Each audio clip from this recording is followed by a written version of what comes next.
اللہم صلی علی محمد وآل محمد وجل فرج آل محمد۔ تمام مومنین و مسلمین سامعین و ناظرین السلام علیکم یا علی مدد۔ بعد السلام، آج کی اس ویڈیو میں ہم اہل سنت والجماعت کی کتابوں میں سے سرکار محمد مصطفیٰ کے جانشین نائبین اور بعد از سرکار رسول کریم ان کے ائمۃ الہدیٰ کے اسماء مقدس اور ان کی تعداد بتانا چاہتے ہیں۔ بعض لوگوں کا کافی ڈگریاں لینے کے بعد یہ خیال ہے کہ دین عظیم اسلام کی اس سلیکشن کو عام لوگوں پر رکھا گیا ہے، تو یہ غلط بات ہے۔ اللہ پاک نے یہ حق کسی کو نہیں دیا۔ آدم علیہ السلام سے لے کر سرکار محمد مصطفیٰ تک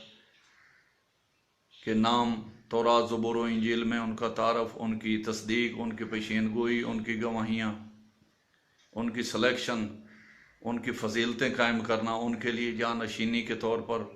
بعد از رسل و پیغمبران جتنی بھی ان کی نیابت ہے وہ اللہ پاک نے خود چنی ہے۔ حضرت آدم علیہ السلام کے بعد جناب حابیل قابیل کا قصہ بھی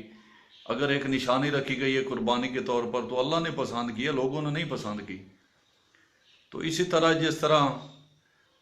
ہمارے اس سلسلہ دور شرعیہ اسلامیہ میں بعد از رسول کریم یہ حدیث پاک بھی فرما کر جا رہے ہیں کہ میں تمہیں دو گراں قدر چیزیں چھوڑے جا رہا ہوں، ایک کتاب معظم قرآن مجید فرقان الحمید اور دوسری میری عطرت طاہرہ۔ اگر ان کے ساتھ متمسک رہو گے، گمراہ نہ ہوگے یہاں تک کہ حوض کوثر پر پہنچو۔ تو ہر جگہ پر فضیلت قائم کی گئی ہے۔ سرکار محمد مصطفیٰ نے سرکار علی بادشاہ سے لے کر سرکار مہدی بادشاہ تک کے نام مقدس بیان کیے ہیں۔ بہت سے صحابیوں کی محفلوں میں، بہت سے خطبات میں یہ بیان کیا گیا ہے کہ میرے بعد میرے ائمۃ الہدیٰ جو میں اس امت کے لیے ہدایت کے طور پر چھوڑے جا رہا ہوں ان کی تعداد 12 ہوگی، جو قریشی ہوں گے، جو بنو ہاشم میں سے ہوں گے، جو سید بعد از سید ہیں، جو حجت بعد از حجت ہیں، وہ پاک ہیں، وہ متبرک ہیں، وہ منزہ ہیں، ان سے کبھی کسی قسم کی کوئی غلطی کا سلسلہ نہیں ہو سکتا۔ وہ آپ کو ہمیشہ ہدایت دیں گے، وہ کبھی آپ کو گمراہ نہیں ہونے دیں گے۔ وہ حق ہیں، قرآن ان کے ساتھ ہے، وہ قرآن کے ساتھ ہیں، جس کے لیے سرکار رسول کریم نے بہت سے صحابیوں کو نیابت کے سلسلے میں بتایا ہے۔ کبھی سرکار سلمان محمدی کو، کبھی جابر ابن عبداللہ انصاری کو، کبھی جابر بن سمرہ کو، کبھی حضرت مسروق کو۔ تو ایک واقعہ میں آپ کے گوش گزار کرنا چاہتا ہوں کہ ایک دن حضرت مسروق کہتے ہیں کہ ہم عبداللہ ابن مسعود رضی اللہ تعالیٰ عنہ کے پاس بیٹھے تھے، ہم مصحف ان کو دکھا رہے تھے، تو ایک جوان آیا جس نے جناب عبداللہ ابن مسعود سے یہ سوال کیا کہ آیا عبداللہ ابن مسعود کیا سرکار رسول کریم نے بعد از اپنی حیات کے بعد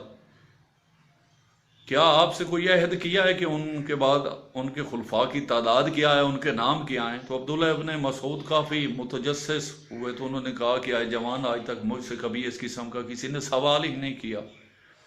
اگر تم جوان ہو پوچھتے ہو تو آج میں تجھے بتاتا ہوں کہ سرکار محمد مصطفیٰ نے بعد از اپنے حیات شرعیہ اسلامی، فقہ اسلامی، دین کامل کو تکمیل دینے کے بعد یہ فرمایا ہے کہ اے بندگان خدا، میرے بعد اس امت کی ہدایت کے لیے، اس شریعت کے نفاذ کے لیے، اس کی تعویل و تنسیخ، راسخ و منسوخ اور ان کی آیات کی محکمات و بیانات کی بیانی کے لیے اور ان میں معجزات کے سلسلوں کے طور پر میں اپنے 12 نجبا بنی اسرائیل کی طرح چھوڑا جا رہا ہوں، جن کے پہلے علی ہیں اور آخر مہدی، اور جو مہدی اور جناب عیسیٰ علیہ السلام کے نزول کے لیے کوئی شک و شبہ رکھے گا یا ان کی آمد میں انکار کرے گا تو گویا اس نے اس طرح انکار کیا ہے کہ جس طرح مجھ پر قرآن پاک کا نزول ہوا ہے اس نے قرآن کا انکار کیا ہے۔